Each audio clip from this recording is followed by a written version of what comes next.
দেশে কোনো রাজনৈতিক জমিদারি বরদাস্ত করা হবে না বলে সাফ জানিয়ে দিয়েছেন জামায়াতের আমির ডাক্তার শফিকুর রহমান। তিনি বলেন, রাজনীতিবিদরা জাতির সেবক হবেন, তারা দেশে মালিকানা দাবি করতে পারবেন না। মানুষকে প্রজা মনে করা চলবে না বলেও মনে করেন জামায়াত আমির। সকালে রাজধানীর সেগুনবাগিচায় কচি কাচার আসর মিলনায়তনে কবি, লেখক, শিল্পী, সাহিত্যিকদের সাথে মত বিনিময়ে তিনি এসব কথা বলেন।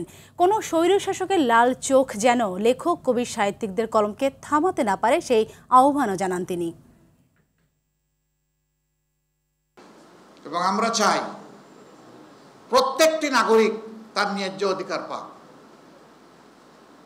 এখানে কোনো রাজনৈতিক জমিদারি আমরা বরদাস্ত করব না। রাজনীতিবিদরা হবেন জাতির স্রেফ সেবক, এর বাইরে তাদের কোনো পরিচয় নেই। রাজনীতিবিদরা কখনো দেশের মালিকানা দাবি করতে পারবেন না।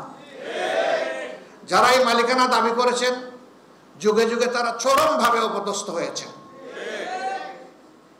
যারা এই দেশের মানুষকে নিজেদের প্রজা মনে করেছেন, আল্লাহ তাদের সম্মান উঠিয়ে নিয়েছেন।